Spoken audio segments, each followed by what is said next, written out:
Hello दोस्तों, नमस्कार। स्वागत है आप सभी को आज की इस क्लास में। आज हम लोग पढ़ेंगे सीटेट दिसंबर 2021 पेपर 1 में पर्यावरण अध्ययन ईवीएस से जितने भी प्रश्न पूछा गया था उस प्रश्न को पढ़ेंगे। यदि आप सीटेट एग्जाम की तैयारी करते हैं तो प्रीवियस ईयर क्वेश्चन आपकी एग्जाम के लिए बहुत ही मददगार साबित होगी। देखिए, ओल्ड क्वेश्चन पढ़ना जरूरी क्यों है, पूछे हुए क्वेश्चन को पढ़ना जरूरी क्यों है, प्रीवियस ईयर क्वेश्चन को क्यों पढ़ना चाहिए, क्या फायदा होती है प्रीवियस ईयर क्वेश्चन को पढ़ने से। पहला फायदा है आपका प्रीवियस ईयर क्वेश्चन को पढ़ने से परीक्षा पैटर्न के बारे में जानकारी मिलती है हमें। किससे? प्रीवियस ईयर क्वेश्चन को पढ़ने से। परीक्षा में क्वेश्चन का पैटर्न किस तरह से होती है, इसकी जानकारी मिलती है मुझे प्रीवियस ईयर क्वेश्चन को पढ़ने से। पहला फायदा। दूसरा है कारण, प्रीवियस ईयर पढ़ने का दूसरा कारण क्या है? दूसरा कारण यह है कि यह परीक्षा के प्रश्नों का स्तर समझने में काफी मदद करता है। कौन? आपका previous year question. Previous year question आपकी एग्जाम में आपके परीक्षा के स्तर को किस तरह से प्रश्न पूछा जाता है, परीक्षा का स्तर क्या होती है, इन सभी के बारे में समझने की जानकारी हमें किससे मिलती है? प्रीवियस ईयर क्वेश्चन को पढ़ने से। तीसरा कारण क्या है प्रीवियस ईयर क्वेश्चन को पढ़ने से? तीसरा कारण है कुछ ऐसे क्वेश्चन होते हैं जो बार बार आपके एग्जाम में रिपीट होते हैं। कुछ ऐसे प्रश्न होते हैं आपकी एग्जाम में, आपके सीटेट की एग्जाम में, जो बार बार रिपीट होते हैं। ठीक है। चौथा कारण है आपके प्रीवियस ईयर क्वेश्चन को पढ़ने से, इससे आपके एग्जाम की क्वेश्चन के जो है ना, सिलेबस का जो है ना, पूरी रिवीजन हो जाती है। ठीक है। आपकी एग्जाम सिलेबस की पूरी रिवीजन में मदद करता है कौन? आपका प्रीवियस ईयर क्वेश्चन। और पांचवा फायदा है, इससे क्या है कि आपकी एग्जाम पास कराने की पूरी संभावना बढ़ जाती है। ठीक है, प्रीवियस ईयर क्वेश्चन को पढ़ने से। तो आप प्रीवियस ईयर क्वेश्चन को जरूर पढ़िए, यही आपके प्रीवियस ईयर क्वेश्चन आपकी एग्जाम को आपको पास कराएगी। ठीक है। हमारे चैनल पर वर्ष 2011 से लेकर के 2024 तक अब तक सीटेट के एग्जाम में जितने भी प्रश्न पूछा गया है ना, सबको पढ़ा दिए हैं। आज जो आपको हम पढ़ा रहे हैं ना, ये आपका है दिसंबर 2021 में पेपर 1 में पर्यावरण अध्ययन ईवीएस से जो प्रश्न पूछा गया था उस प्रश्न को पढ़ेंगे। आपका ईवीएस में 30 नंबर का प्रश्न पूछा जाता है, 30 प्रश्न। ठीक है, 30 प्रश्न पूछा जाता है 30 नंबर का। तो चलिए शुरुआत करते हैं जो आपका वर्ष 2021 में पर्यावरण अध्ययन ईवीएस से जो प्रश्न पूछा गया था। चैनल पर नए आए हैं तो चैनल को जरूर सब्सक्राइब कर लीजिएगा, ताकि जो भी वीडियो हम लेकर आएंगे इसकी जानकारी सबसे पहले आपको मिल जाएगी। तो वीडियो को शुरू से अंत तक जरूर देखिएगा, और वीडियो समाप्त हो जाने पर कम से कम 10 दोस्तों में जरूर शेयर कर दीजिएगा, ताकि उनको भी इस वीडियो से लाभ मिल सके। तो चलिए शुरुआत करते हैं पहला क्वेश्चन से। पहला क्वेश्चन है आपके सामने। पहला क्वेश्चन है, ईवीएस की एक अध्यापिका की कक्षा में अबू धाबी का एक छात्र है। अध्यापिका की ऑनलाइन कक्षा लेने का नियम समय 10 बजे है। आईएसटी अबू धाबी वाले विद्यार्थी का उसकी ऑनलाइन क्लास में अपने घर से उपस्थित होने के लिए क्या समय होगा? देखिए, हमारा भारतीय समय और अबू धाबी की समय में 1 घंटा 30 मिनट का डिफरेंट होती है। 1 घंटा 30 मिनट का अंतर होती है हमारा भारतीय समय और अबू धाबी की समय में। यदि हमारे भारत में 9 बजेगा तो अबू धाबी में कितना बजेगा? 10:30 बजेगा। यानी 1 घंटा 30 मिनट का अंतर होती है, यानी 1 घंटा 30 मिनट हमारा समय आगे होती है। ठीक है, किसका? अबू धाबी से। तो यहां पर यदि कोई विद्यार्थी 10 बजे क्लास की शुरुआत करेगी तो अबू धाबी में उसकी समय क्या होगी बताइए? 1 घंटा 30 मिनट का डिफरेंट है, तो आप 9-10 बजे में आप 1 घंटा 30 मिनट को जोड़ दीजिएगा तो क्या होगा? 11 बजकर 11:30 यानी 11:30 बजेगा अबू धाबी में। तो दिया गया ऑप्शन में पहला है 11 बजे, दूसरा है 7:30 बजे, तीसरा है 12 बजे, चौथा है 5 बजे। तो लेकिन दिया गया ऑप्शन के अनुसार ये ऑप्शन सब गलत ऑप्शन है, क्योंकि 1 घंटा 30 मिनट का जब अंतर होती है तो जब 10 बजे में 1 घंटा 30 मिनट को जोड़िएगा तो कितना होगा, 11:30 बजेगा। लेकिन दिया गया ऑप्शन में 11:30 नहीं है, तो यहाँ पर कोई भी ऑप्शन यहाँ पर सही नहीं है। तो यहाँ पर क्या होगा, 11:30 हो जाएगा, 11:30 AM होगा। ठीक है, 11:30 AM होगा, जो कि ऑप्शन में आपका दिया हुआ नहीं है। ये क्वेश्चन आपका पूछा गया क्वेश्चन है। ठीक है, चलते हैं नेक्स्ट प्रश्न की तरफ। अगला प्रश्न है आपके सामने। प्रश्न है कि भारत में भोजन बनाने के लिए निम्नलिखित में से किस प्रकार के तेल का उपयोग सबसे कम होता है। देखिए, भारतीय भोजन बनाने में सबसे कम जो तेल का प्रयोग होता है वह किस तेल का प्रयोग सबसे कम होता है, तो यह होता है आपका किस तेल का प्रयोग, तो नारियल का तेल का प्रयोग सबसे कम होता है। सरसों का तेल का प्रयोग सबसे ज्यादा होती है हमारे भारतीय भोजन को बनाने में। ठीक है, तो यहां पर दिया गया ऑप्शन के अनुसार कौन सा ऑप्शन सही होगा, तो ऑप्शन आपका सही होगा, ऑप्शन आपका थर्ड राइट आंसर हो जाएगा, नारियल का तेल।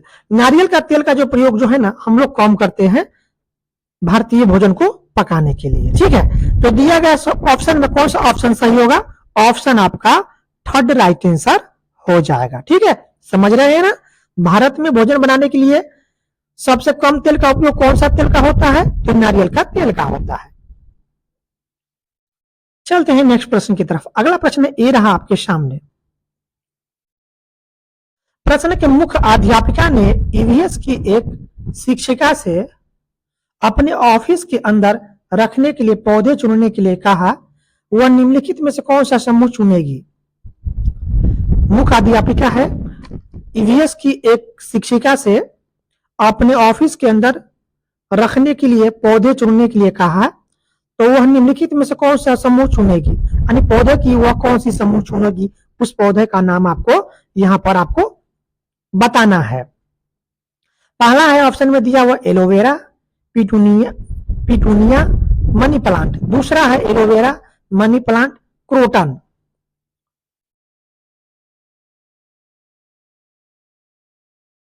अगला है ऑप्शन, तीसरा ऑप्शन है मनी प्लांट, पिटूनिया, पुदीना। चौथा ऑप्शन है एलोवेरा, पुदीना, जीरेनियम। इन चारों में से कौन सा होगा इसका राइट आंसर, बताइए। तो देखिए, मनी प्लांट, पिटूनिया और पुदीना, इन चारों में से, ये चारों में से ऑप्शन आपका कौन सा ऑप्शन सही होगा, ऑप्शन आपका थर्ड राइट आंसर हो जाएगा। किस पौधों को चुना होगा, तो मनी प्लांट का पौधा, पिटूनिया और पुदीना का पौधा। चलते हैं नेक्स्ट प्रश्न की तरफ। प्रश्न की गांवों में यह देखना साधारण है कि महिलाएं अनाज में से भूसी कैसे निकालती है, इस विधि को कहा जाता है।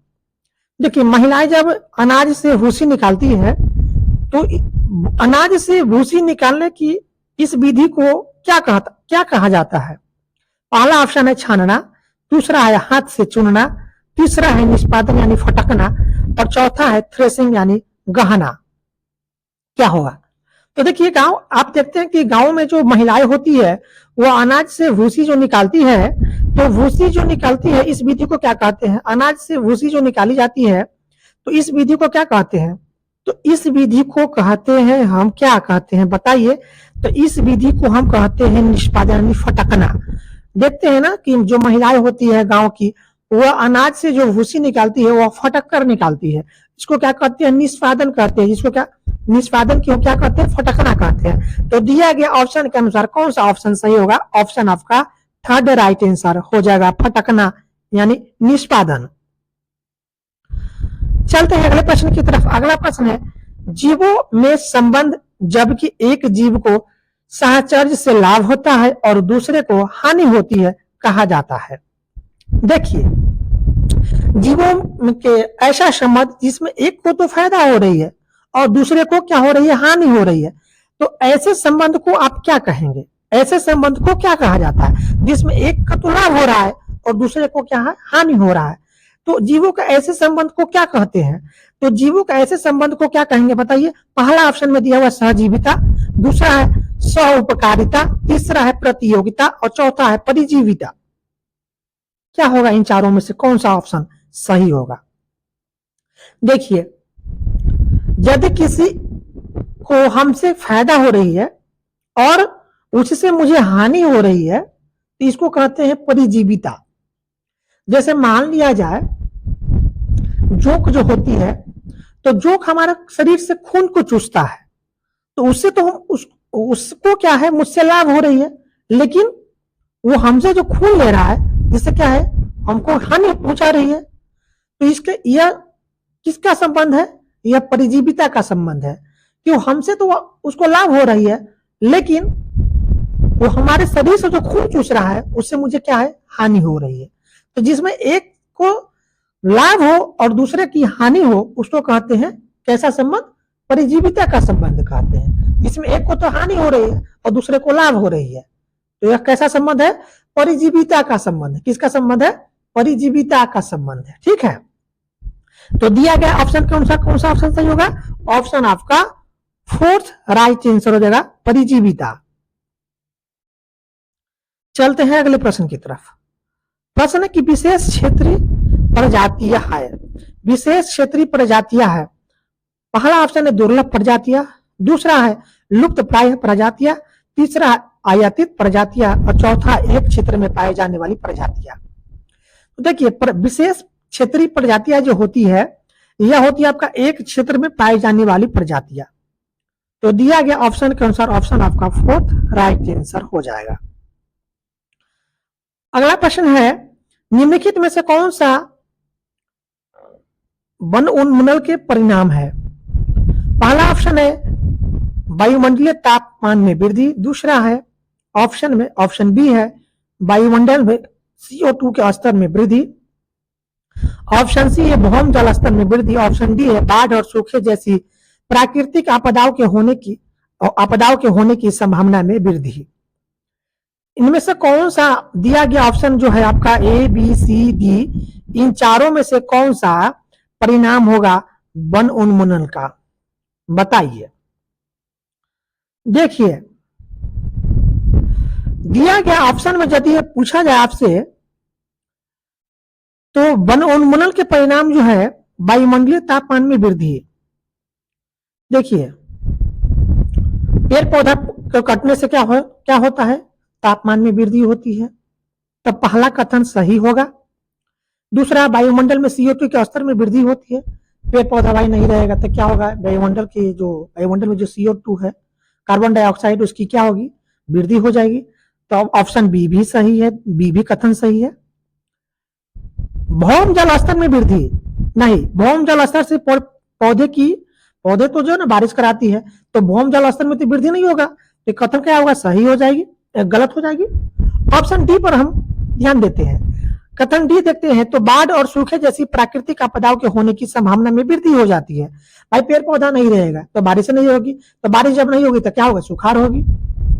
ठीक है, तो बाढ़ और सूखे जैसी प्राकृतिक आपदाओं के होने की संभावना बढ़ जाती है। तो दिया गया कथन में आपका ए, बी और डी इसका राइट कथन है। किसका? वन उन्मूलन के परिणाम का। पेड़ पौधा भाई नहीं रहेगा तो क्या होगा?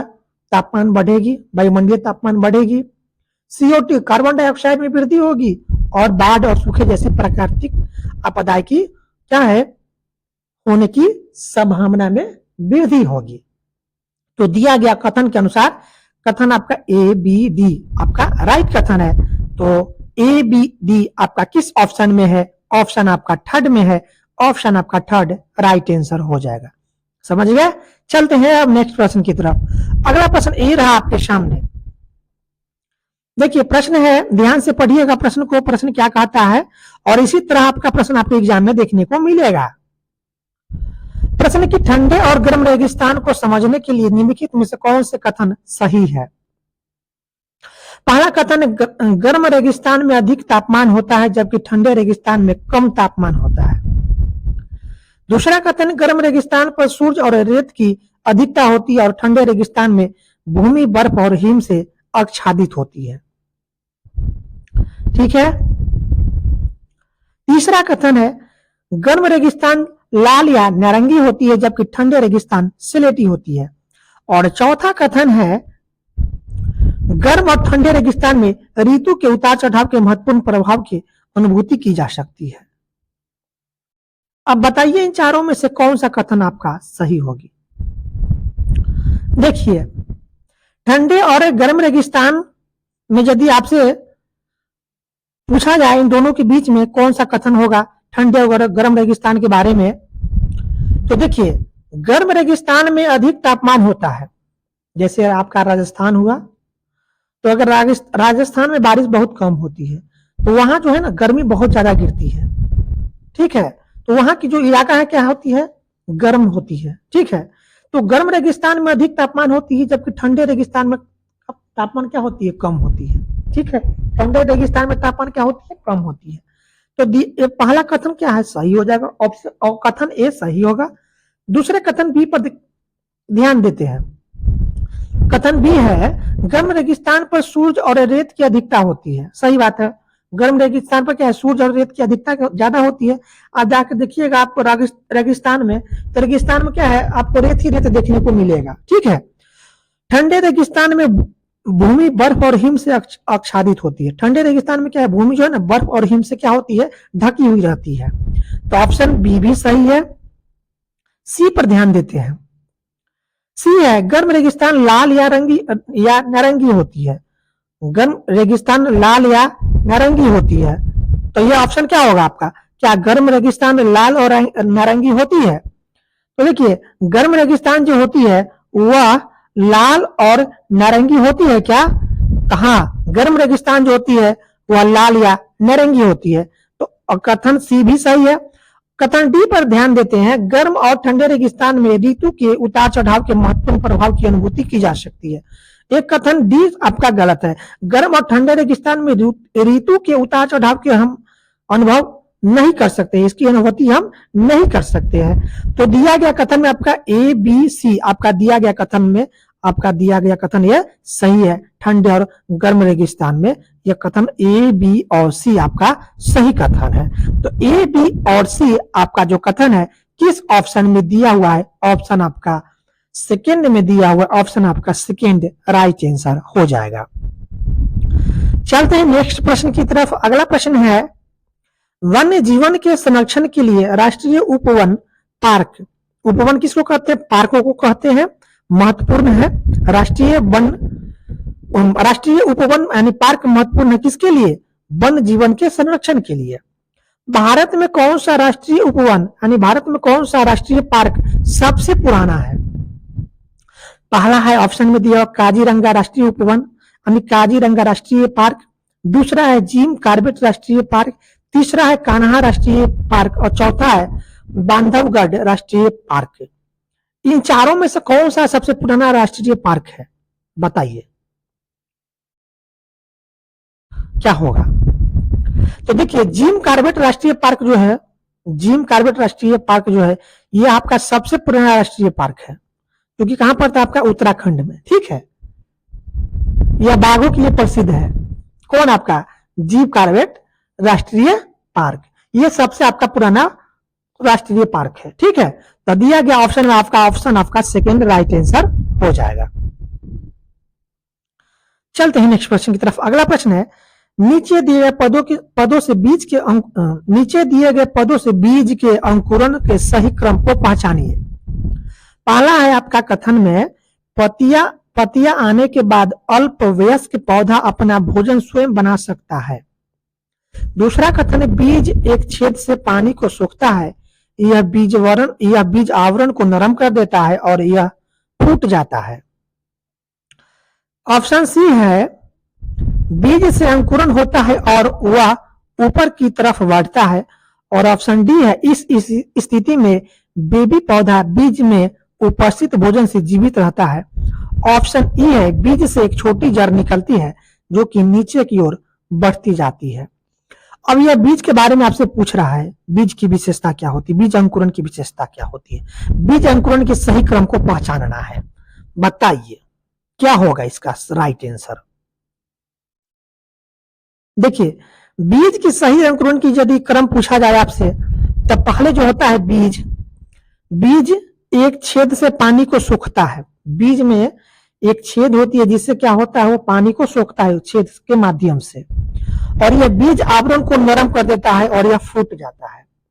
तो बीज अंकुरण का पहला क्रम तो यही होगा, बीज एक छेद से पानी को सोखता है और यह बीज आवरण को नरम कर देता है और यह क्या है, फूट जाता है। तो बीज अंकुरण का पहला स्टेप यह है।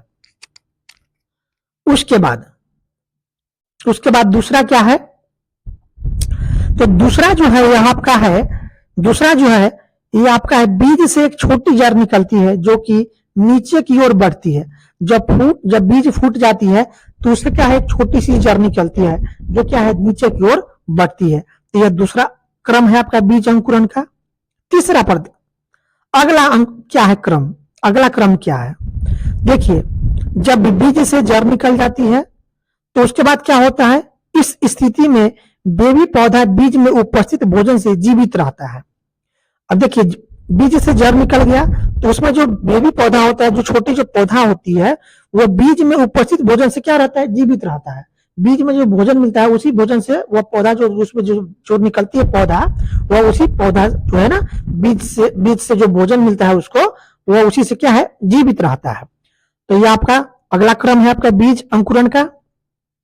नेक्स्ट क्रम क्या है, नेक्स्ट क्रम है आपका, नेक्स्ट क्रम आपका कौन सा है, नेक्स्ट क्रम है आपका बीज से अंकुरण होता है और वह ऊपर की तरफ बढ़ता है। नेक्स्ट है आपका अगला क्रम जो होता है बीज अंकुरण का, बीज से अंकुरण होता है और वह क्या है, ऊपर की तरफ बढ़ता है। अब उसे क्या हो कि पौधा निकला, छोटा बेबी पौधा निकला, और छोटा बेबी पौधा जो है ना, वह क्या है, अंकुरण होता है और वह ऊपर की तरफ क्या है, बढ़ने लगता है। तो यह क्रम हुआ आपका बीज अंकुरण का।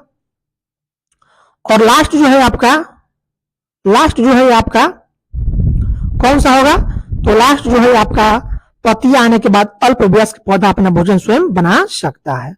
अब क्या है कि उससे क्या है, पत्तियां निकल जाती है, बेबी पौधा जो होता है उससे क्या है, पत्तियां निकल जाती है, और पत्तियां निकल जाने के बाद वह अल्पवयस्क हो जाता है और वह अपना भोजन स्वयं बनाना शुरू कर देता है। ठीक है, तो ये आपका बीज अंकुरण का क्या है, क्रम है। तो दिया गया ऑप्शन में आपका कौन सा ऑप्शन सही होगा, तो ऑप्शन आपका क्या होगा बताइए, तो ऑप्शन आपका जो हो जाएगा, ऑप्शन आपका थर्ड राइट आंसर हो जाएगा। ठीक है, चलते हैं नेक्स्ट प्रश्न की तरफ। अगला प्रश्न देखिए, इसी तरह से प्रश्न आपको देखने को आपके एग्जाम में मिलेगा, सारा प्रश्न आपको इसी तरह से पूछा जाएगा। बाजरे के बीज के खेत से प्लेट तक की सही यात्रा को चुनिए। देखिए बाजरा की खेती हम लोग जब करते हैं तो पहले क्या बीज की बुआई होती है, तो बीज की बुआई से लेकर के हमारे भोजन तक, हमारे प्लेट तक पहुंचने की सही क्रम को आपको चुनना है। सही यात्रा यानी पहले बीज की बुआई होती है, उसके बाद कटाई, यानी किस तरह से हम पहुंचता है हमारे प्लेट तक, वो सही यात्रा को आपको चुनना है। पहला है फसल काटना, थ्रेसिंग, गूंथना, फटकना, पीसना, सेकना, बेलना, पहला कथन। दूसरा है फसल काटना, फटकना, पीसना, थ्रेसिंग, गूंथना, बेलना, सेकना। तीसरा कथन है फसल काटना, थ्रेसिंग, फटकना, पीसना, गूंथना, बेलना, सेकना। चौथा है फसल काटना, थ्रेसिंग, पीसना, सेकना, गूंथना, बेलना, फटकना। अब सही क्रम को आपको चुनना है। देखिए बाजरे की बीज की खेत से हमारे पेट तक जो हमारे पहुंचता है, इसकी सही यात्रा क्या है, तो इसकी जो सही यात्रा है, इसकी सही यात्रा है पहला फसल काटना। बीज की बुआई हो गई, फसल पक गई तो क्या करते हैं, फसल की कटाई करते हैं। तो पहला स्टेप होता है फसल की कटाई। फसल काटने के बाद क्या करते हैं, उसकी थ्रेसिंग करते हैं। बाजरे क्या करते हैं, थ्रेसिंग करते हैं। थ्रेसिंग हो गई, अब क्या करते हैं, उसको फटकते हैं ना, उसमें जो भी आपका जो भूसी मिली हुई रहती है उसको क्या करते हैं, फटकते हैं। ठीक है, निष्पादन यानी फटकना हो गया तीसरा। चौथा है फटकने के बाद क्या आता है, पीसना है। उसको क्या है, बाजरे को पीसते हैं भाई, पीसकर नहीं तो आटा बनता है ना। तो क्या तीसरा, पहला तो हो गया फसल काटना, दूसरा थ्रेसिंग, तीसरा आपका फटकना, चौथा में आपका होगा पीसना। उसका पिसाई जब हो गया तो उसका क्या करते हैं, गूंथना। अब क्या करते हैं कि उसका आटा हो गया, तब बनाने से पहले क्या करते हैं, उसमें पानी मिलाकर उसको गूंथते हैं बाजरे को, आटा को। तो आपका पांचवा क्या हो गया, गूंथना। ठीक है, छठा में हो गया गूंथने के बाद क्या होता है, बेलना।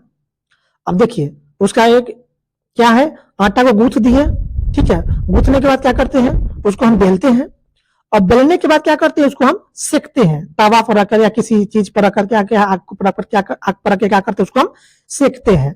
तो ये सारा स्टेप हुआ आपका बीज के, बाजरे की बीज की खेत से हमारे प्लेट तक की पहुंचने का, ये सारा क्या है, विधि है। पहला फसल को कटाई करते, दूसरा थ्रेसिंग करते, तीसरा फटकते हैं, चौथा उसको पिसवाते हैं, उसके बाद है पांचवा है गुथना, छठा आपका बेलना, चौथा आपका सेकना, उसके बाद हम क्या करते हैं, खाते हैं उसको। तो ये सारा आपका विधि आपका फसल की क्या है, बाजरे की बीज से लेकर के हमारे खेत से लेकर के हमारे प्लेट तक, या इस तरह हमारे प्लेट तक पहुंचता है। तो ऑप्शन आपका क्या होगा, ऑप्शन आपका दिया गया ऑप्शन में क्या है, ऑप्शन आपका थर्ड राइट आंसर हो जाएगा। चलते हैं अगले प्रश्न की तरफ। अगला प्रश्न की लाल आंकड़ों की पुस्तक दर्ज करती है। देखिए लाल आंकड़ों की पुस्तक क्या दर्ज करती है, देखिए रेड डाटा बुक जो होती है ना, यह लुप्त यानी विलुप्त हुई पौधे और जानवरों को रिकॉर्ड को रखा जाता है किसमें, रेड डाटा बुक में, ठीक है। रेड डाटा बुक जो होती है, लाल आंकड़ों यानी रेड डाटा बुक जो होती है, यह विलुप्त हुई पौधे और जानवर पक्षियों को उसमें क्या है, उसकी रिकॉर्ड को दर्ज करके रखा जाता है किसमें, लाल आंकड़ों की पुस्तक यानी रेड डाटा बुक में, ठीक है। तो ऑप्शन आपका क्या होगा, ऑप्शन आपका फोर्थ राइट आंसर होगा। यह क्या है, लुप्त प्राय पौधे और जानवरों को उसमें संग्रहित करके रखा जाता है किसमें, रेड डाटा बुक में, उसका रिकॉर्ड होता है, उसका विवरण होती है किसमें, सारा आपका रेड डाटा बुक में, ठीक है। कि इससे 1000 साल पहले कौन सा पक्षी था, कौन सा जानवर जो था, जो अभी हम उसको देख नहीं पा रहे हैं, ठीक है। तो ये सारे जो पक्षी है, पौधे हैं, जानवर है, ये सभी जो विलुप्त पक्षी है, जानवर है, इस सभी चीज का जो रिकॉर्ड होता है, उसका जो विवरण होता है, वो किसमें रखा जाता है, आपका रेड डाटा बुक में रखा जाता है। तो दिया गया ऑप्शन में क्या होगा, ऑप्शन आपका फोर्थ राइट आंसर हो जाएगा। चलते हैं नेक्स्ट प्रश्न की तरफ। प्रश्न कि नेहरू इंस्टीट्यूट ऑफ माउंटेनिंग स्थित है। देखिए नेहरू इंस्टीट्यूट ऑफ माउंटेनिंग जो है यह कहाँ स्थित है, तो ये आपका उत्तराकाशी में स्थित है। कहाँ है, उत्तराकाशी में। तो ऑप्शन आपका फर्स्ट राइट आंसर हो जाएगा, उत्तराकाशी। चलते हैं अगले प्रश्न की तरफ। प्रश्न है आपके सामने, ध्यान से पढ़िए इसको। प्रश्न क्या कहता है, पहचानिए कि निम्नलिखित राज्यों में से किसकी एक दिशा में समुद्र है। निम्नलिखित राज्यों में से कौन ऐसा राज्य है जिसकी एक दिशा में समुद्र है। पहला है ऑप्शन में गुजरात, महाराष्ट्र, गोवा, कर्नाटक, केरल, तमिलनाडु, आंध्र प्रदेश, पश्चिम बंगाल और अंडमान निकोबार द्वीप समूह, ठीक है। अगला है आपका,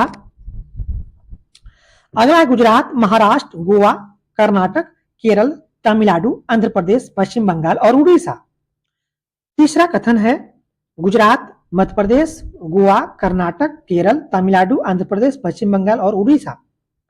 चौथा कथन है गुजरात, मध्य प्रदेश, गोवा, कर्नाटक, केरल, तमिलनाडु, आंध्र प्रदेश, पश्चिम बंगाल और झारखंड। अब बताइए इन चारों में से कौन ऐसा राज्य है जिसमें एक दिशा में समुद्र है। बताइए कौन ऐसा राज्य है जिसकी एक दिशा में समुद्र है। देखिए गुजरात, यह समुद्र तटीय राज्य है, ठीक है, ये समुद्र के तट पर स्थित राज्य है, आपका गुजरात हुआ, महाराष्ट्र हुआ, गोवा हुआ, कर्नाटक हुआ, केरल हुआ, तमिलनाडु हुआ, आंध्र प्रदेश हुआ, पश्चिम बंगाल हुआ और उड़ीसा। ये सभी राज्य जो अभी हम आपको बताए, ये सभी आपका समुद्र तट के निकट बसे हुए राज्य है। ये सभी का आप नाम याद रख लीजिएगा, परीक्षा में आपका पूछा जाता है।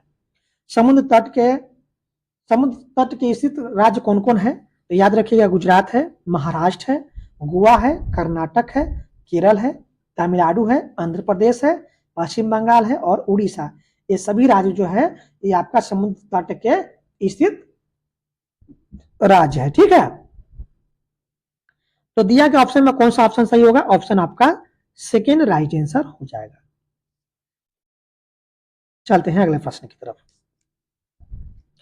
प्रश्न की फसल काटने का पूर्व खुशी और उल्लास का प्रमुख अवसर होता है, सही कथन को पहचानिए। देखिए कौन ऐसा राज्य है जहां पर फसल कटने पर उसकी क्या, फसल कटने पर त्योहार मनाई जाती है, कौन ऐसा राज्य में। पहला है उत्तर प्रदेश, बिहार और मध्य प्रदेश में तिल संक्रांति को मनाया जाता है। दूसरा है ऑप्शन बी है झारखंड में पोंगल और तमिलनाडु में नब्बान को मनाया जाता है। तीसरा है गुजरात में लोहड़ी को मनाता है और केरल में ओणम को मनाता है। चौथा है महाराष्ट्र में गुड़ी पड़वा, असम में बिहू और पश्चिम बंगाल में नब्बान मनाया जाता है। अब इन चारों में से कौन सा सही होगा आपका फसल कटने के बाद? फसल कटने से पूर्व खुशी और उल्लास का प्रमुख पर्व कौन है, बताइए। तो देखिए, उत्तर प्रदेश, बिहार और मध्य प्रदेश में तिल संक्रांति को मनाते हैं। ठीक है, तिल संक्रांति जो होती है यह मनाया जाता है कौन कौन सा राज्य में? उत्तर प्रदेश में, बिहार में और मध्य प्रदेश में। यह क्या है? फसल काटने का पूर्व यह खुशी को मनाया जाता है तिल संक्रांति। ठीक है, कहां कहां? तो उत्तर प्रदेश में, बिहार में, मध्य प्रदेश में तिल संक्रांति को हम मनाते हैं। तो ऑप्शन आपका पहला आपका कथन सही होगा। देखिए, झारखंड में पोंगल नहीं, पोंगल जो है ना झारखंड में नहीं, झारखंड में पोंगल, तमिलनाडु में नब्बान उल्टा हो गया भाई। झारखंड में पोंगल नहीं, पोंगल जो है ना तमिलनाडु में मनाते हैं। तो ये तो कथन पहले ही गलत हो गया। बी कथन क्या है? गलत। झारखंड में पोंगल नहीं मनाते हैं। ठीक है, पोंगल कहां मनाते हैं? तमिलनाडु में। तो दिया गया कथन आपका बी क्या होगा? गलत हो जाएगा। सी पर ध्यान देते हैं। कथन सी कहता है गुजरात में लोहड़ी को मनाते हैं और केरल में ओणम को मनाते हैं। हाँ, सही बात है। गुजरात में क्या है? लोहड़ी मनाते हैं। ठीक है ना, गुजरात में क्या है? लोहड़ी को मनाते हैं। और केरल में क्या मनाता है? कौन सा पर्व, कौन सा फेस्टिवल केरल में मनाया जाता है? तो ओणम। ठीक है, तो सी आपका सही कथन हो जाएगा। डी पर ध्यान देते हैं। महाराष्ट्र में गुड़ी पड़वा, असम में बिहू और पश्चिम बंगाल में नब्बान को मनाते हैं। तो ये भी क्या है? कथन आपका क्या है? गलत कथन है। ठीक है, तो कौन कौन सा सही कथन है आपका? तो कथन जो आपका सही है ए और, देखिए यहां पर दिया गया कथन यदि पूछा जाए तो आपका जो कथन है, देखिए गुजरात में लोहड़ी को मनाते हैं और केरल में ओणम मनाते हैं। तो केरल में ओणम को तो मनाते हैं, केरल में ओणम को मनाया जाता है, ये तो सही कथन है। और गुजरात में लोहड़ी को मनाते हैं, नहीं, गुजरात में लोहड़ी को नहीं मनाते हैं। तो दिया गया एक कथन सी आपका गलत कथन है। डी पर ध्यान दें तो महाराष्ट्र में गुड़ी पड़वा, महाराष्ट्र में गुड़ी पड़वा, असम में बिहू, सही बात है। असम में तो बिहू हम फेस्टिवल मनाते हैं फसल कटने के बाद। और पश्चिम बंगाल में नब्बान मनाया जाता है। एक कथन सही है आपका, डी कथन सही है। तो दिया गया कथन में यदि ध्यान दिया जाए तो उत्तर प्रदेश, बिहार और मध्य प्रदेश में तिल संक्रांति मनाते हैं। तो कथन आपका ए सही हो जाएगा। और महाराष्ट्र में गुड़ी पड़वा, असम में बिहू और पश्चिम बंगाल में नब्बान मनाए जाते हैं। तो ऑप्शन डी आपका सही होगा। तो दिया गया ऑप्शन में आपका ए और डी सही कथन होगा। ठीक है, यह फसल कटने पूर्व यह पर्व आपका मनाया जाता है। ठीक है, तो ऑप्शन आपका सेकंड राइट आंसर होगा। ए और डी आपका कथन क्या है? सही कथन है। अगला प्रश्न है कि लोकेश भूमि भरण और उसके प्रभाव के विषय पर बात कर रहे हैं। ठीक है, लोकेश भूमि भरण और उसके प्रभाव के विषय पर बात कर रहा है। उन्होंने छात्रों को समीपवर्ती भूमि भरण क्षेत्र पर जाने के लिए कहा तथा उसके विवरण या केस स्टडी तैयार करने के लिए कहा। यह क्रियाकलाप महत्वपूर्ण है क्योंकि पहला कथन यह विद्यार्थियों को कारण प्रभाव संबंध खोजने में सहायक है। दूसरा कथन पर ध्यान देते हैं। दूसरा कथन क्या है? दूसरा कथन है यह विद्यार्थियों के एक क्षेत्र के भूभरण क्षेत्र को जाने में सहायक है। तीसरा कथन है यह छात्रों के कक्षा से बाहर जाने व आनंद देने में सहायक है। और चौथा कथन है यह छात्रों को समस्या की विश्लेषण तथा उसके हल के विषय में सोचने में सहायक होता है। बताइए इन चारों में से कौन सा आपका कथन सही होगा? देखिए, ऑप्शन आपका सी पर जब ध्यान देते हैं तो यह छात्रों के कक्षा से बाहर जाने व आनंद देने में सहायक होता है। सी सही कथन होगा। यह छात्रों को समस्या की विश्लेषण तथा उसके हल के विषय में सोचने में सहायक होती है। ऑप्शन आपका डी भी सही है। ठीक है, तो देखिए यदि आपसे क्वेश्चन इस तरह से पूछेगा कि भूमि भरण और उसके प्रभाव के विषय पर बात आप कर रहे हैं और छात्रों को सीमावर्ती भूमि भरण क्षेत्र पर ले जाने के लिए आप क्या है उसको ले जा रहे हैं, तो इस तरह का जो क्रियाकलाप है यह क्रियाकलाप क्यों महत्वपूर्ण है? तो इससे क्या होती है छात्रों में? तो इससे जो छात्रों में जो है यह छात्रों की कक्षा से बाहर जाने व आनंद देने में क्या है? सहायक होगी। और उसके साथ साथ यह छात्रों की समस्या की विश्लेषण तथा उसके हल के विषय में सोचने में क्या होगा, सहायक होगी। ठीक है, तो ऑप्शन में यदि पूछा जाए तो आपका कथन सी और डी आपका राइट कथन है। तो सी और डी जो आपका कथन है किस ऑप्शन में दिया हुआ है, ऑप्शन आपका थर्ड में दिया हुआ ऑप्शन आपका थर्ड राइट आंसर हो जाएगा। अब चलते हैं नेक्स्ट प्रश्न पर ध्यान देते हैं। अगला प्रश्न है आपके सामने दिया हुआ प्रश्न की विद्यार्थियों को पर्यावरण समस्याओं तथा उनके समाधान संबंधित मॉडल बनाने और राष्ट्रीय प्रदर्शनी में भाग लेने के लिए कहा जाता है। यह विद्यार्थियों को संलग्न रखने का अच्छा तरीका है, क्योंकि पहला कथन है विद्यार्थी मॉडल बनाने में व्यस्त और संलग्न रहेंगे। दूसरा कथन है मॉडल बनाने में कीमती सामान खरीदने में आनंद मिलता है। तीसरा है मॉडल बनाने से विद्यार्थियों में सृजनात्मकता और संरचनात्मकता सोच का क्या है, विकास होती है। और चौथा कथन है मॉडल निर्माण से कक्षा की निरस्ता में भंग होती है। क्या होगा सही आंसर? देखिए, पर्यावरण समस्याओं तथा उसके समाधान संबंधित मॉडल बनाने और राष्ट्रीय प्रदर्शनी में भाग लेने के लिए विद्यार्थियों को संलग्न रखने का अच्छा तरीका जो होगा, यह होगा आपका मॉडल बनाने से विद्यार्थियों में सृजनशीलता और संरचनात्मक सोच का विकास होता है। ठीक है, तो ऑप्शन आपका क्या होगा, थर्ड राइट आंसर हो जाएगा। चलते हैं अगले प्रश्न की तरफ। प्रश्न है कि पर्यावरण अध्ययन की शिक्षिका निम्नलिखित में से क्रियाकलाप का अपने विद्यार्थियों में प्रक्रिया कौशल विकसित करने के लिए उपयोग कर सकती है। पर्यावरण अध्ययन की शिक्षिका है वह निम्नलिखित में से किस क्रियाकलाप को अपने विद्यार्थियों में प्रक्रिया कौशल को विकसित करने के लिए प्रयोग कर सकती है? पहला है नृत्य करना, दूसरा है बागवानी करना, तीसरा है वाचन करना, चौथा है गायन करना। कौन सा राइट आंसर होगा? देखिए, बागवानी करना जो है ना, यह विद्यार्थियों में प्रक्रिया कौशल को विकसित करता है, बागवानी करना। तो दिया गया कथन के अनुसार आपका सही कथन क्या होगा, सेकेंड राइट आंसर होगा बागवानी करना। चलते हैं नेक्स्ट प्रश्न की तरफ। अगला प्रश्न है आपके सामने। प्रश्न है कि बगीचों में दो बर्तन में बीन के बीज बोए गए हैं। ठीक है, अध्यापक ने राधा को एक बर्तन को छाया में और दूसरे को सूर्य के प्रकाश में रखने के लिए कहा और राधा को प्रतिदिन के अवलोकन का रिकॉर्ड रखने को कहा। इससे राधा को सहायता मिलेगी। तो इससे राधा को क्या सहायता मिलेगी? आत्मविश्वास बढ़ाने में, पहला कथन है। दूसरा है अवलोकन कौशल विकसित करने में। तीसरा कथन संप्रत्यों की प्रस्तुति में। और चौथा कथन है समयबद्धता और अनुशासन में। कौन सा राइट आंसर होगा बताइए? देखिए, दो पौधा है, एक को रखा जा रहा है आपको छाया में और दूसरे को रखा गया है आपको धूप में। अब इन दोनों पौधा में क्या होगा अंतर, और इसको इन दोनों पौधा में जो अंतर होगा उसको अवलोकन करने के लिए कहा गया है विद्यार्थी को। तो उससे विद्यार्थी में किस चीज का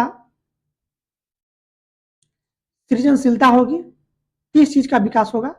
तो अवलोकन कौशल का उसमें विकास होगी कि पौधे जो धूप में है उसमें किस तरह से वृद्धि विकास हुआ, जो पौधा छाया में है उसमें किस तरह से वृद्धि विकास होता है। तो इसमें क्या है, अवलोकन कौशल विकसित करने में मदद करती है।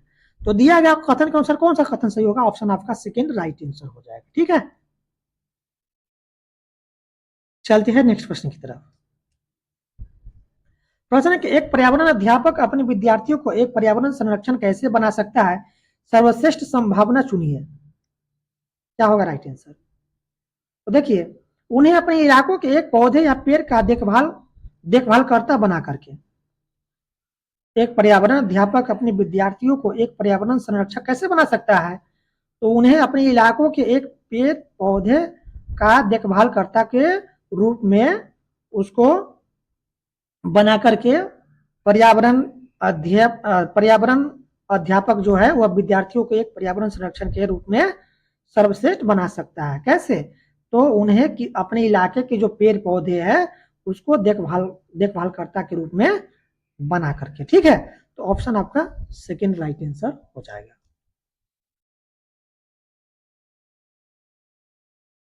चलते हैं नेक्स्ट प्रश्न की तरफ। अगला प्रश्न है, निम्नलिखित में से कौन सी उद्देश्य खोज आधारित शिक्षण से प्राप्त होता है? निम्नलिखित में से कौन सी उद्देश्य खोज आधारित शिक्षण से प्राप्त होता है? पहला है ऑप्शन में, पहला है कथन दिया हुआ, विद्यार्थियों की जिज्ञासा में वृद्धि होती है। दूसरा है कथन, विद्यार्थियों के सीखने में व्यवस्था। तीसरा है कथन, छात्रों में परस्पर सामाजिक अंतःक्रिया। और चौथा कथन, निम्न स्तरीय संज्ञानात्मक प्रक्रिया का विकास। क्या होगा राइट आंसर बताइए। देखिए, शिक्षण जो होता है, जो खोज पर आधारित होती है शिक्षण, वह बच्चों में किस तरह से बच्चों का किस प्रकार से प्रभाव पड़ता है खोजपूर्ण आधारित शिक्षण। तो देखिए, पहला जो कथन है, यह विद्यार्थियों की जिज्ञासा में वृद्धि करता है। खोजपूर्ण आधारित जो शिक्षण होती है, यह विद्यार्थियों की जिज्ञासा में क्या करती है, वृद्धि करती है। तो ऑप्शन आपका पहला कथन तो सही हो जाएगी। पहला कथन क्या होगा, सही होगा। कथन बी पर ध्यान देते हैं। कथन बी कहता है विद्यार्थियों के सीखने में व्यवस्था। खोजपूर्ण जो शिक्षण होती है, ये विद्यार्थियों के सीखने में क्या करता है, मदद करता है। तो कथन बी भी सही। कथन सी पर ध्यान देते हैं, छात्रों में परस्पर सामाजिक अंतःक्रिया।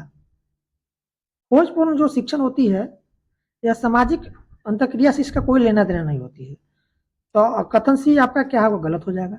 निम्न स्तरीय संज्ञानात्मक प्रक्रिया का विकास होता है। हाँ, खोजपूर्ण आधारित जो शिक्षण विधि होती है, यह बच्चों में निम्न स्तरीय संज्ञानात्मक विकास का क्या करती है, वृद्धि करती है। संज्ञानात्मक विकास का क्या होती है, विकास होती है। तो ऑप्शन आपका डी आपका सही है। तो दिया गया कथन के अनुसार जो है ना, आपका कौन कौन सा कथन सही होगा, ए, बी और डी होगा। तो ए, बी और डी आपका किस कथन में है, किस ऑप्शन में है, ऑप्शन आपका थर्ड में है। ऑप्शन आपका थर्ड राइट आंसर हो जाएगा। अगला प्रश्न है आपके सामने, छात्रों में शिक्षण योग्यता सुधारने के लिए अनुभवजन्य शिक्षण महत्वपूर्ण है। इनमें कौन सी उपलब्धि अनुभवजन्य शिक्षण से प्राप्त की जा सकती है? पहला है कथन ज्ञानेन्द्रिय अनुभव। दूसरा है ठोस अनुभव। तीसरा है ज्ञान वृद्धि और ग्रेड या अंकों में वृद्धि। चौथा है कथन कौशल प्रक्रिया में सुधार। कौन सा आपका सही होगा बताइए। देखिए, बच्चों में शिक्षण योग्यताओं को सुधारने के लिए जो शिक्षण अनुभवजन्य जो शिक्षण जो होगा, यह आपका ज्ञानेन्द्रिय अनुभव होगा। पहला तो सही कथन। उसके बाद जो होगा ठोस अनुभव होगा, ये भी कथन सही होगा। और उसके बाद जो होगा कौशल प्रक्रिया में सुधार होगी, ये भी कथन आपका सही होगा। यह क्या है, छात्रों में शिक्षण योग्यता को सुधारने में अनुभवजन्य जो शिक्षण जो महत्वपूर्ण होती है, ये सभी जो है यह अनुभवजन्य शिक्षण के लिए महत्वपूर्ण है। कौन कौन, ज्ञानेन्द्रिय अनुभव, ठोस अनुभव और कौशल प्रक्रिया में सुधार। ठीक है, तो आपका जो कथन होगा ए, बी और डी आपका राइट कथन है। जो कि किस ऑप्शन में दिया हुआ, ऑप्शन आपका फर्स्ट में दिया हुआ, ऑप्शन आपका फर्स्ट राइट आंसर हो जाएगा। ये सभी क्या है, आपका शिक्षण योग्यता को सुधारने में क्या है, यह सभी आपका शिक्षण जो है ना, यह महत्वपूर्ण है। ठीक है, कौन कौन, तो ज्ञानेन्द्रिय अनुभव, ठोस अनुभव और कौशल प्रक्रिया। चलते हैं नेक्स्ट प्रश्न की तरफ। प्रश्न है आपके सामने, सचिन सामाजिक आर्थिक अभावग्रस्त पृष्ठभूमि से संबंध रखता है। उसकी कक्षा अध्यापिका श्रीमती खुराना को उसकी सहायता करना चाहिए और कक्षा में ऐसे वातावरण और स्थिति बनाना चाहिए जिससे उसके सांस्कृतिक और सामाजिक परिवेश को सम्मान से देखा जाए। पहला कथन है। दूसरा, उसके क्षेत्रीय भाषा या बोली को हतोत्साहित करे और अंग्रेजी पर जोर दिया जाए। नहीं नहीं, बच्चा कक्षा में किसी भी भाषा की बच्चे हो, किसी भी धर्म संस्कृति के मानने वाले बच्चे हो, सभी बच्चे को एक समान भाषा का सम्मान देना चाहिए। कक्षा में उसकी भाषा को निरादन नहीं करना चाहिए कि जो हिंदी भाषी बच्चे हैं उसकी भाषा को हम प्रोत्साहन करें और जो अंग्रेजी भाषी बच्चे हैं उसकी भाषा को हम हतोत्साहित करना, ये एक एज ए टीचर ये कभी नहीं करना चाहिए। तो कथन आपका सेकंड क्या है, गलत कथन हो जाएगा। अगले कथन पर जब ध्यान देते हैं तो अगला कथन है आपका, अगला कथन है उसे एक अलग समूह के रूप में चिन्हित करें। नहीं नहीं, जो ऐसा नहीं है कि जो किसी धर्म संस्कृति के मानने वाले हैं और दूसरा बच्चा किसी और धर्म संस्कृति के मानने वाला है, तो अलग अलग धर्म संस्कृति के मानने वाले बच्चे हैं, उसके आधार पर हम उसको कक्षा में अलग अलग समूह में बैठाए, या एज ए टीचर कभी नहीं करना चाहिए। किसी भी धर्म जाति संस्कृति के मानने वाले बच्चे हो, सभी को एक कक्षा में बैठा करके सभी को समावेशी शिक्षा देना है, एक समान शिक्षा देना है, ठीक है। ऐसा नहीं कि जो दूसरे धर्म की, जो हिंदू धर्म के है उसको अलग बैठाना है, और जो दूसरे धर्म को मानने वाले हैं, जो आपको बौद्ध है, सिख है, ईसाई है, ये सबको मानने वाले जो बच्चे हैं उसको अलग कक्षा में बैठाना है। ऐसा नहीं करना है एज ए टीचर, ठीक है। तो आपका कथन थर्ड भी क्या है, गलत कथन है। चौथा कथन है, उसे वे शिष्टाचार और आदतें सिखाए जिसे वह सोचती है कि उसके पास कमी है। क्या होगा राइट आंसर बताइए। तो देखिए, उसको ऐसा शिष्टाचार नहीं सिखाना है जिससे उसको ऐसी आदत पड़ जाए जिससे वो सोचती है उसके पास वो कमी है, ठीक है। ऐसी बात उसको नहीं सिखाना है कि जो तुम सोच रहे हैं उसकी कमी है तुम्हारे अंदर, नहीं। उसको क्या है, प्रोत्साहन देना है कि हाँ तुम ये कर सकते हो। ऐसा नहीं कि जो तुम चाहते हो तुमसे नहीं होगा, ऐसे ऐसे बच्चे को नहीं बताना है। निगेटिव नहीं बताना, उसको पॉजिटिव बताना है, ठीक है। हाँ भाई तुम अच्छे पढ़ाई करोगे तो तुम सीट की एग्जाम पास कर जाओगे। बच्चों को इस तरह को उसके क्या है, मोटिवेटेड करना है। ऐसा नहीं कह रहे तुम पढ़ रहे हो, सीट की एग्जाम पास नहीं करोगे, तुम पढ़ने में क्या हो, तुम पढ़ने में अच्छे नहीं हो, ठीक है। तो बच्चों को इस तरह से आपको नेगेटिविटी बातें को नहीं बताना है, ठीक है, एज ए टीचर के रूप में, ठीक है। तो ऐसे उसको शिष्टाचार नहीं डालना है कि वह ऐसा सोचे कि उसके पास इस चीज की कमी है। तो देखिए, जब हम विचार करते हैं तो पहला जो आपका जो कथन है यह सही कथन होगा, ठीक है। उसके उसके सांस्कृतिक और सामाजिक परिवेश को सम्मान देना चाहिए, चाहे किसी भी वर्ग के बच्चे हो, वो किसी भी धर्म या किसी भी संस्कृति से हो, वह सभी को क्या है, कक्षा में ऐसा वातावरण बनाना चाहिए जिससे उसके सांस्कृतिक और सामाजिक परिवेश को सम्मान से देखा जाए। तो पहला कथन क्या है आपका सही राइट आंसर हो जाएगा, ठीक है। एज ए टीचर यदि आप कक्षा में पढ़ा रहे हैं तो किसी भी धर्म संस्कृति या समाज के बच्चे हो, उसकी सभी को सम्मान रूप से देखा जाना चाहिए उसकी कक्षा में। चलते हैं अगले प्रश्न की तरफ। प्रश्न की निम्नलिखित में से कौन सा एक पर्यावरण अध्ययन के अध्यापक के लिए ईवीएस कक्षा को प्रभावशाली बनाने में सहायक होगा। पहला है आपका ऑप्शन है विद्यालय का बगीचा, दूसरा है संप्रेषण तकनीकी, तीसरा है सूचना व संप्रेषण तकनीकी, और चौथा है विद्युत उपकरण व टेलीविजन। कौन सा आपका राइट आंसर होगा बताइए। एक पर्यावरण अध्ययन के अध्यापक के लिए ईवीएस कक्षा को प्रभावशाली बनाने में कौन सा युक्ति सहायक होगी बताइए। देखिए, विद्यालय का बगीचा, विद्यालय का बगीचा जो है यह पर्यावरण अध्यापक के लिए पर्यावरण अध्ययन में यह बहुत ही क्या होगा, महत्वपूर्ण होगी। पहला होगा आपका कथन विद्यालय का बगीचा, दूसरा कथन पर ध्यान देते हैं। दूसरा कथन है आपका संप्रेषण तकनीकी, ये तो नहीं होगा। तीसरा कथन पर ध्यान देते हैं ऑप्शन सी पर, सूचना और संप्रेषण तकनीकी। हाँ, सूचना और संप्रेषण तकनीकी के माध्यम से जो है ना आप ईवीएस की कक्षा में जो है ना आपको जो है ना यह बच्चों के ईवीएस सीखने में क्या बहुत बड़े क्या हुआ सहायक होगी। कौन, सूचना और संप्रेषण की तकनीकी। तो दिया हुआ कथन में आपका जो है ना आपका कथन जो होगा वो आपका कथन होगा ए और सी, आपका राइट कथन होगा। तो ए और सी जो कथन है आपका किस ऑप्शन में दिया हुआ है, ऑप्शन आपका फर्स्ट में दिया हुआ है, ऑप्शन आपका फर्स्ट राइट आंसर हो जाएगा ए और सी। चलते हैं अगले प्रश्न की तरफ। अगला प्रश्न आपके सामने दिया हुआ प्रश्न कहता है कि श्रीमती मेहरा अपने छात्रों के परस्पर संबंधों या सामाजिक विशेषताओं या गुणों का विकास करना चाहती है। वे अपने पर्यावरण अध्ययन की कक्षा में किस आकलन के साधन का उपयोग करें। पहला है कथन लिखित प्रश्न उत्तर, दूसरा कथन चर्चा द्वारा, तीसरा कथन सामूहिक क्रियाकलाप, और चौथा कथन है मौखिक प्रश्न उत्तर। क्या होगा राइट आंसर बताइए। श्रीमती मेहरा अपने छात्रों के परस्पर संबंधों या सामाजिक विशेषता या गुणों को विकास करना चाहती है, तो वे पर्यावरण अध्ययन की कक्षा में किस आकलन के साधन का उपयोग करेगा जिससे उसके बच्चों में सामाजिक संबंध क्या है, सामाजिक संबंध का विकास होगी बताइए। क्या होगा राइट आंसर, किस आकलन का प्रयोग करेगा जिससे बच्चों में सामाजिक संबंध का विकास होगी, बताइए राइट आंसर क्या होगा। तो देखिए, चर्चा द्वारा, चर्चा द्वारा क्या होता है कि इससे क्या है, बच्चों में सामाजिक संबंधों का विकास होती है चर्चा के द्वारा। तब ऑप्शन आपका बी सही होगा। उसके बाद जो है, उसके बाद जो कौन सा होगा, उसके बाद जो होगा यह आपका होगा सामूहिक क्रियाकलाप। सामूहिक क्रियाकलाप पर कलाप के द्वारा बच्चे बहुत कुछ सीखते हैं। बच्चे समूह में जो काम करते हैं ना, उसे बहुत कुछ सीखते हैं। तो सामूहिक क्रियाकलाप और चर्चा ये जो है ना, बच्चों के सामाजिक संबंध के विकास में क्या है, सबसे ज्यादा उपयोगी होती है। समूह चर्चा कराना, सामूहिक क्रियाकलाप कराना, ठीक है, इससे क्या है, बच्चों में क्या है, समाज के प्रति ज्यादा विकास होती है। तो दिया गया ऑप्शन में आपका कौन सा ऑप्शन सही होगा बताइए। बी और सी आपका राइट आंसर हो जाएगा। ठीक है, बी और सी आपका राइट कथन हो जाएगा। ठीक है, जो कि किस ऑप्शन में दिया हुआ, ऑप्शन आपका फर्स्ट में दिया हुआ है, ऑप्शन आपका फर्स्ट राइट आंसर हो जाएगा। चलते हैं नेक्स्ट प्रश्न की तरफ।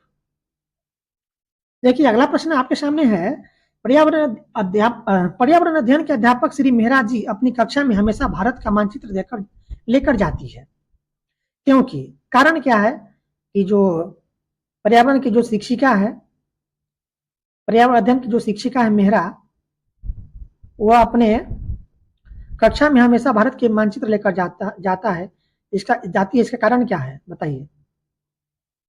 इसका कारण है, मानचित्र छात्रों को स्थान और दिशाओं की स्थिति को समझने में मदद करता है। मानचित्र जो होती है, यह छात्रों को उसके स्थान, दिशा और स्थिति को समझने में क्या करता है, समझाने में क्या करता है, मदद करता है।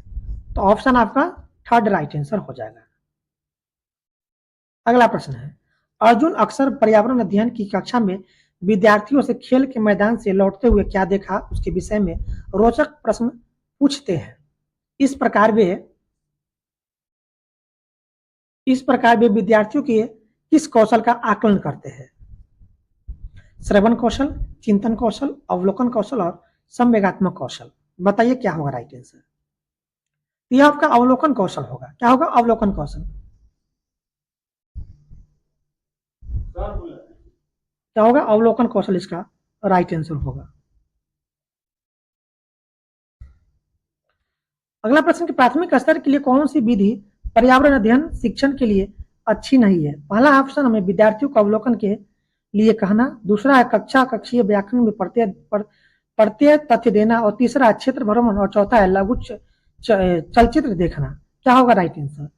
इसका राइट आंसर कक्षीय व्याख्यान में प्रत्यय तथ्य देना, ऑप्शन आपका सेकेंड राइट आंसर हो जाएगा।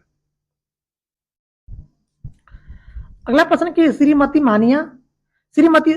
मनीषा पर्यावरण अध्ययन के शिक्षण के लिए अच्छा वातावरण बनाना चाहती है। वे योजना बनाती है, तो वे योजना बनाती है आपका आसपास के क्षेत्र में सर्वे का आयोजन करने के लिए। तो ऑप्शन आपका फोर्थ राइट आंसर हो जाएगा। और ये आपका लास्ट प्रश्न है आपका ईवीएस का प्रश्न कि पर्यावरण अध्ययन शिक्षण डैश उपागम का अनुसरण करता है। तो पर्यावरण शिक्षण जो होता है, यह आपका जो करता है, यह आपका सामाजिक रचनावादी उपागम का अनुसरण करता है। तो ऑप्शन आपका फर्स्ट राइट आंसर हो जाएगा। तो दोस्तों इस तरह से आपका 30 दिसंबर 2021 को पर्यावरण अध्ययन ईवीएस में जितने भी प्रश्न पूछा गया था, सारा प्रश्न समाप्त हुआ। ठीक है, सारा प्रश्न क्या हुआ, समाप्त हुआ।